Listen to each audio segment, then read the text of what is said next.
toivon, että tämä aihepiiri teitä kiinnostaa. Welcome to everybody. Mun aiheeni on, tai semmoiseksi valitsin itse, tämä meitä kehittyneemmät olennot ufologisessa perinteessä, mitä tiedämme niiden biologiasta. No joo, tässä ensimmäisenä tuon esiin Jacques Valleen kirjan Passport to Magonia. Tähän kerätty materiaali ajoittuu vuosista 1885 1986, eli lähes 100 vuoden ajalta, ja siinä on yli 900 dokumentoitua UFO-lähikontaktia. Ja tässä kirjassa käsitellään perusteellisesti interdimensionaalista hypoteesia, eli ajatusta paralleellisista, eli rinnakkaisista maailmoista.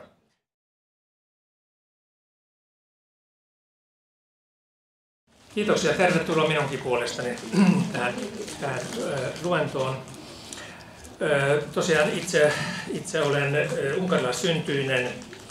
Olen tullut joskus aikoinaan opiskelemaan tänne Suomeen ja olen valmistunut Otaniemestä vuonna 1982 diplomi-insinööriksi ja myöskin toiminut sen jälkeen Suomessa siitä lähtien, joten joitakin vuosia on kulunut jo täällä Suomessa.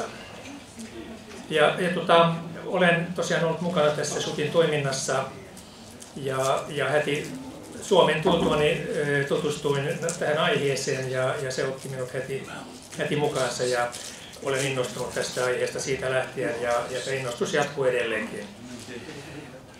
Tänään on tarkoitus puhua sellaisesta aiheesta, jotka moni on kuollut jo sen takia, koska on esittänyt tätä aihetta, mutta toivottavasti tämä ajat on jo mennyt, mutta kuitenkin niin kuin otsikossa näkyy, paljastuksia maapallon sisältä. Eli luentoni käsittelee tätä aihetta, johon sisältyy tietoja maapallon pinnan alla olevasta tukikoodista, onkaloista, tunneleista ja mahdollisista asutuksista.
Right, my name is Gary Heseltine.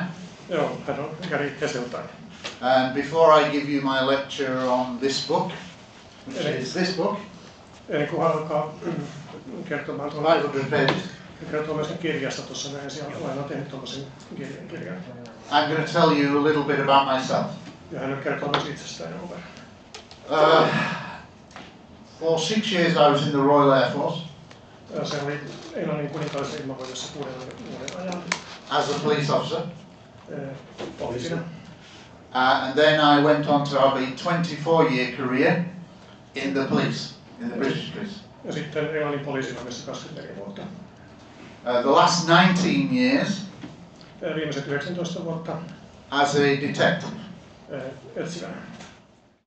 Now, one of the cases that I had been interested in yksi sellainen tapaus, mistä hän on oikein kiinnostunut, was what's called the Rendlesham Forest Incident. Kutsutaan nimellä Rendlesham Forest Incident, eli se on Renos on metsässä tapahtuma. Niin, joo.